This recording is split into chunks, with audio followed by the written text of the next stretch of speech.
Donc cette vidéo, elle va être conçue sur le monde des mycorhizes et champignons. Et j'espère que vous êtes là et bienvenue. Et voilà, allons commencer pour les champignons. Qu'est-ce que c'est les champignons, la mycorhize? Qu'est-ce que c'est la mycorhize? Qu'est-ce que c'est les champignons? Qu'est-ce que c'est tout ça? Et voilà, nous allons commencer par un petit peu d'histoire, rapidement comme ça. C'est un botaniste, Albert Bertrand Franck, en 1885, qui a donné le terme de mycorhize, qui veut dire myco-champignon, et rhiz, racine. Et, il a donné le terme de mycorhize parce que c'est la symbiose des champignons-racines. Alors, oui, dans cet tas de racines, dans cet tas, il y a les mycélium. Les mycélium, c'est les champignons primaires qui va coloniser tout l'espace, toute la matière organique qui va effectuer, qui va avoir, comment on dit ça, il va sécréter une substance de décomposition sur laquelle il va lui-même se nourrir et il va aussi pénétrer et un peu avec ses hippes, avec les filaments hein, ce qu'on appelle les filamenteux comme ça, c'est les mycélium. Hein. Avec les hippes, etc., ils vont pénétrer la cellule de la plante parce qu'ils sont un peu l'hormone qui éjecte la plante. La plante normale, elle éjecte une hormone de croissance. Et le mycélium va capter cette hormone, va aller s'approcher de la racine et va pénétrer la cellule de la plante. Alors, dans le monde des champignons, il en existe des milliers et des milliers et des milliers. On en découvre tous les jours. Mais nous allons juste parler de celles qui nous intéressent. Et aussi parler aussi d'une catégorie de mycorhizes. Alors, la catégorie qui nous intéresse, nous, les potagistes et les jardiniers, etc., on va plus parler des Eumycetae, donc la famille des Eumycetae. Il comporte trois, les Basidiomycetae, les Ascomycetae et les Mucromycetae. Dans ces familles-là des Eumycetae, c'est les plus écologiques, c'est ce qu'on trouve pour restaurer une forêt, etc., etc. C'est celles qui vont faire la mycorhization plutôt, et c'est aussi celles qu'on trouve au niveau des champignons qu'on mange, les truffes, les morilles, etc. Et les roqueforts, la pénicillium, quelque chose comme ça, pour les roqueforts, les levures, tout ce qui est voilà, tout ça va être dans la famille des Eumycetae, celle qui nous intéresse à nous, pour faire la mycorhization pour les plantes. Dans les Basidiomycetae, on peut trouver que les Basidiomycetae va être plutôt endomycorhize ou ectomycorhize, tout dépend de quel champignon, parce qu'il en existe tout plein. Ascomycetae, ça va être plus les truffes, les champignons, les levures, les pénicillium pour les fromages, roquefort, va être, tout ça c'est Ascomycetae qui va être plutôt les champignons, hein, et aussi tout ce qui est levure. Pour les Mucromycetae, il y a la Gloromycetae là-dedans aussi. Et celui-là peut être endomycorhize, ectomycorhize, elle peut être aussi ectendomycorhize. Ça, c'est pour les catégories des Eumycetae qui nous intéressent à nous, pour restaurer, pour notre potager, pour notre plantation, pour nos arbres, etc. Et nous allons avoir une autre catégorie qui va être les Omycetae. Omycetae comprend aussi les Myxomycetae, quelque chose comme ça, Myxomycetae, plutôt ça. Et ça va être, ces deux-là vont être approchés de l'algue brune. C'est celui-là qui nous inquiète, surtout sur la production de pommes de terre, de vignes, de tomates, etc. Celui-là, il est néfaste puisque c'est le mildiou. Et c'est le mildiou de la vigne, c'est le mildiou, la Pispoctora.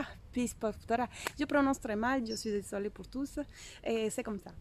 C'est la maladie, les pathogènes qui est néfaste pour nous. Que dès qu'il y a beaucoup de pluie, etc., le mildiou réapparaît. Et comment il réapparaît? Parce que même qu'il est asexué, il a quand même une manière de se reproduire comme si c'était des graines. Donc dès que la pluie tombe, etc., aussi avec le vent, il se dissémine et de toute façon, il va naître le mildiou. Et comme ça, chaque année. Voilà. Ça, c'est la famille des Omycetae. omicete et mixomycete. Oui, je suis troquée. Mixomycete, ça va être plutôt une algue, un champignon qui va pas être avec le mycélium. Il va plutôt bouger lui-même par son aspect gluant, tout ce qu'on voit gluant, etc. Et tout.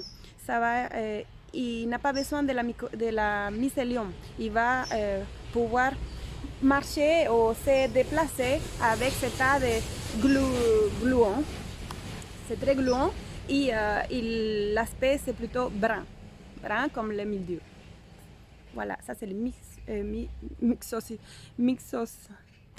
bref. Et, donc ça c'est pour la famille des Omycete. Les Chytrideomycete est une autre catégorie de champignons qui va être plutôt un champignon parasitaire aquatique qu'on trouve dans les eaux marines, dans les eaux douces, etc. Ça va être plutôt un champignon comme celui-là. Et nous trouvons aussi notre champignon qui s'appelle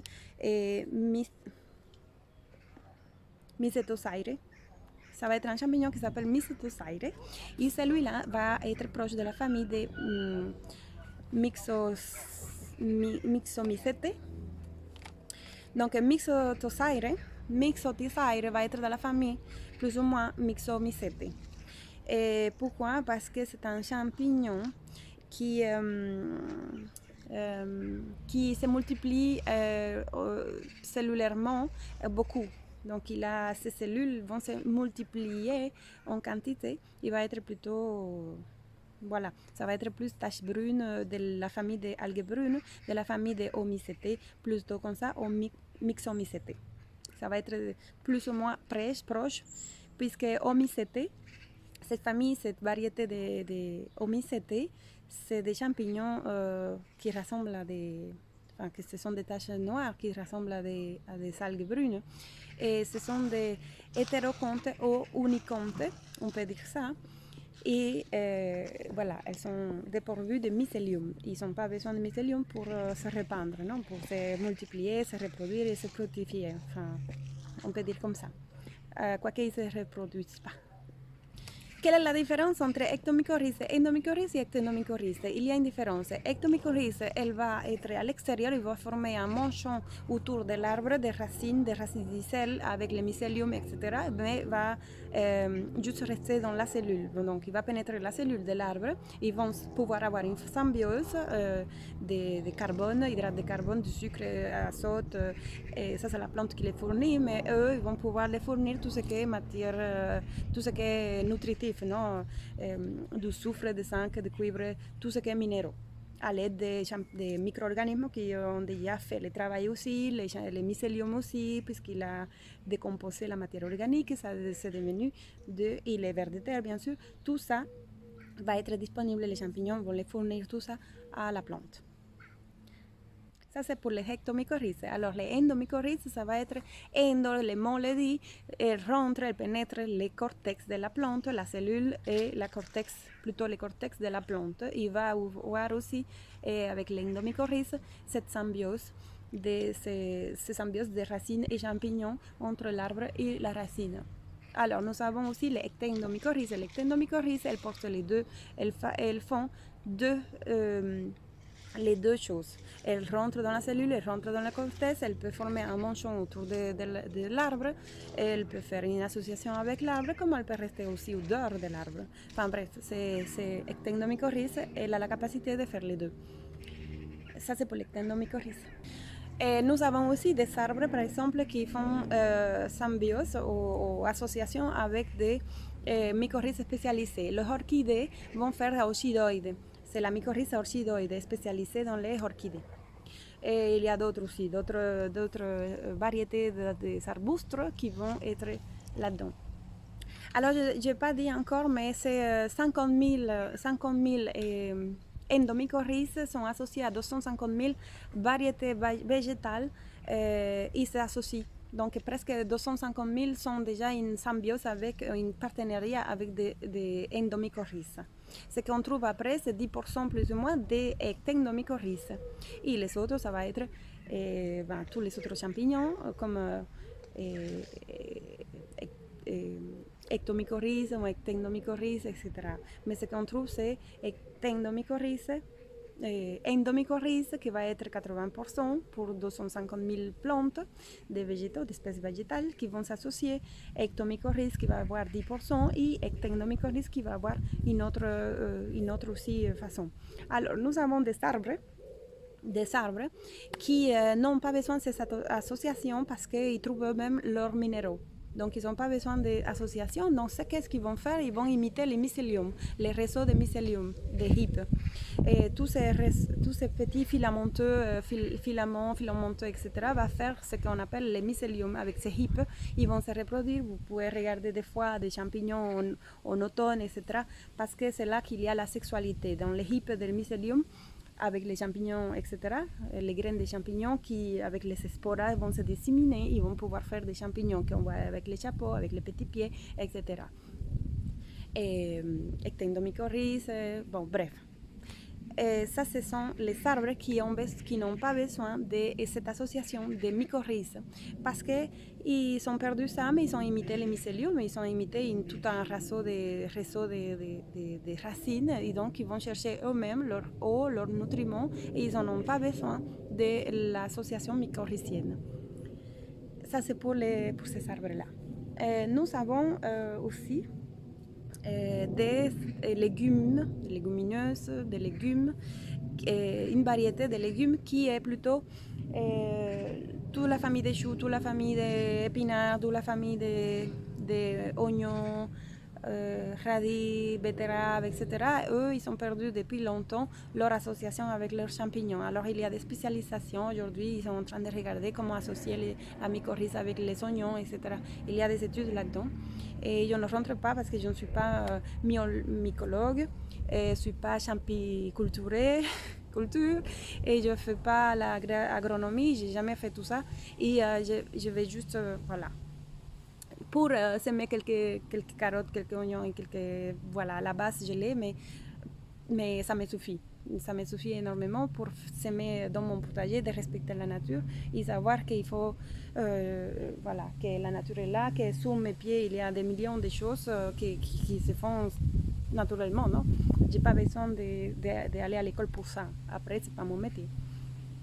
Alors, l'être, c'est un arbre qu'on peut trouver qu'elle fait plus ou moins presque. On a trouvé que l'être fait une association avec 200 espèces de mycorrhizes. C'est le seul arbre qu'on a trouvé qui fait. Donc, les arbres sont capables de faire plusieurs symbioses, partenariats avec plusieurs mycorrhizes différentes. Endomycorrhize, ectendomycorrhize, ecto, et voilà, et même d'autres.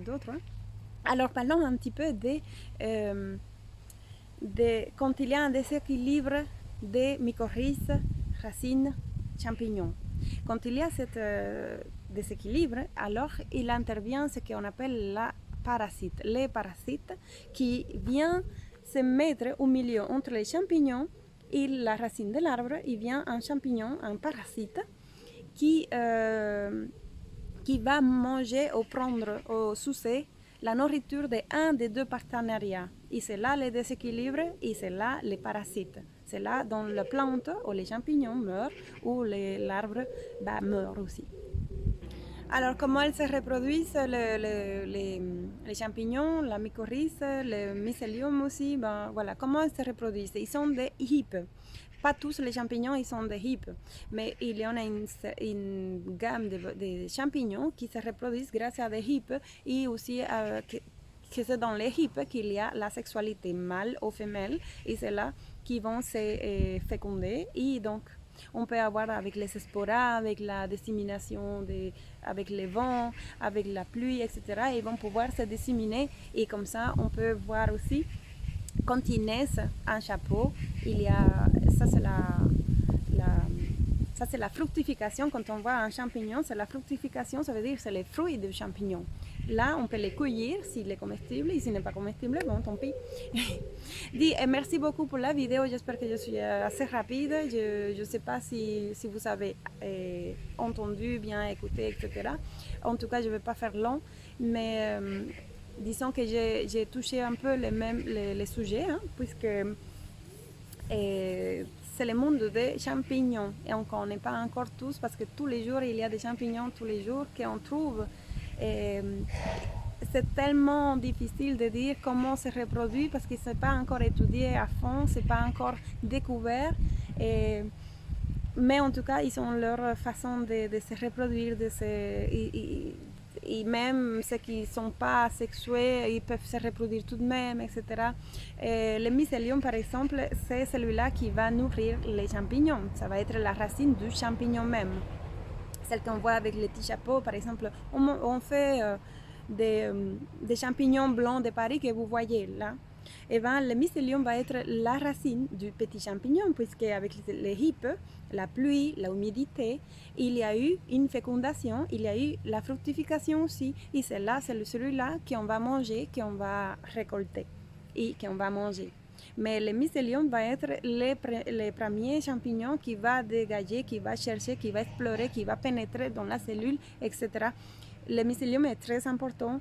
Et voilà, qu'est-ce que j'en pense avec tout ça? C'est que je dois pas tourner ma terre, je dois juste couper quand la culture est finie, des arbres, des plantes, etc. Quand la culture est finie, des tomates et tout ça, je coupe, je laisse la racine en bas et je ne tourne pas parce que sinon, alors avec les rayons, je vais tuer toute la vie microbienne de mon sol et ça, non, c'est pas possible. Et ce que je fais, c'est que je fais à la volée. Je fais beaucoup à la volée. J'en perds aussi des semis, hein, ça c'est vrai. Mais voilà, c'est comme ça la vie. Et puis ça donne à manger à d'autres. Et puis voilà, il y a aussi des petits insectes là-dedans qui vont manger aussi. Voilà, c'est comme ça. C'est comme ça. Et je respecte la nature. Et je voulais juste un truc au monsieur qui m'a demandé d'approfondir un petit peu le sujet. Cet tas de racines, oui, effectivement, on peut trouver des sporas dans cet tas de racines qui, avec l'humidité, la pluie, ce qu'on va arroser, etc., ils vont donner des mycorhizes, que ce soit endomycorhizes, ectomycorhizes ou ectendomycorhizes. C'est toujours très bien pour notre plantation. Comment peut-on les reproduire de la façon suivante chez nous?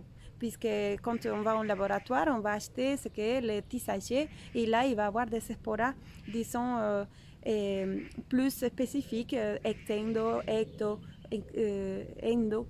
Et là, on va acheter quelque chose de plus personnalisé pour la plante en question qu'on a besoin.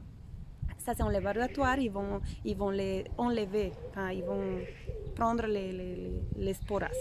Chez nous, ici, dans le jardin, chez moi, par exemple, je vais prendre un peu de tas de terre autour d'un vieux tronc d'arbre qui lui, là, c'est système déjà. Je vais en prendre un peu, je vais couper avec l'espoir de que quand je fais un semis de maïs, par exemple, je vais pouvoir avoir de la mycorhize que je vais déshydrater, broyer et donner aussi à mes semis pour que quand la germination se passe avec les poils absorbantes, ces petites poils absorbantes, que c'est la première de la plante, et va ajouter les champignons, donc le mycélium et les champignons qui est dans la terre, et ils vont pouvoir faire la mycorhize. Et cette mycorhize-là, c'est celle-là que je vais prendre pour les autres semis pour pouvoir un peu, voilà.